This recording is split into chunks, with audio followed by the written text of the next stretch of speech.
It's the players that need to take the blame. They're the ones that are out there, and you put the pieces together and you coach them up, and there's only so much you can do after that as far as taking the blame for why those particular set of players didn't get it done. But when you got guys making, tens of millions of dollars on these massive deals, and they're capable of doing X because they've proven it, and they just don't do it when things get tough, that is completely on the players.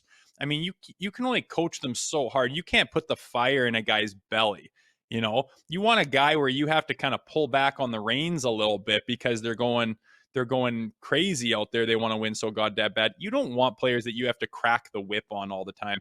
And it seemed like just about every core piece of that roster that they've built it around needed the whip cracked on them, or they needed to get shook and saying, fucking do something, because they just Love it. didn't.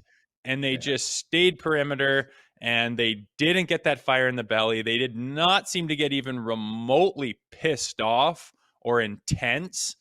And that's on them. That's not on anybody else. You are a professional. You get paid to be here. I don't care if you're league minimum or if you're the top contract in the league. It's a privilege to play in that league, and you got to prove yourself every day. And these guys haven't proved themselves in the playoffs, and they've almost, the way they structure their interviews and things like that, I think has pissed enough people off in Leafs Nation who care about this team and have passion for where they're headed, because they're really not saying the right things. They're talking about, yeah, I'm gonna decide I want to be here. I like to play here, and I think I'll. It's like, fuck, dude. Who said we want you? What have you done for us? We don't. No one cares about trophies in the regular season and shit like that. We do not care.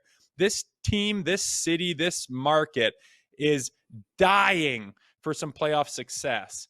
And all this group has given them in what, like 7 years, is painful exits. Even though you got over the first round, that should not be the goal for a crew that's capable of putting up 115 points in the regular season, for a group of players that can show that they're that good at hockey, to just get over the hump of the first round. My goodness, that's not good enough. And they should know that, but it seems like it's been such old hat with going through the same narrative of playoff failures that it's like it's almost been creeped in, that it's been accepted almost like, yeah, well, hell, it's like, fuck, man, that's 100% on the players. And the fact that all anyone talks about is Dubas and Keefe and stuff is a little bit concerning as far as what direction they're going to go, but the players just don't get it done, and that's the end of the line.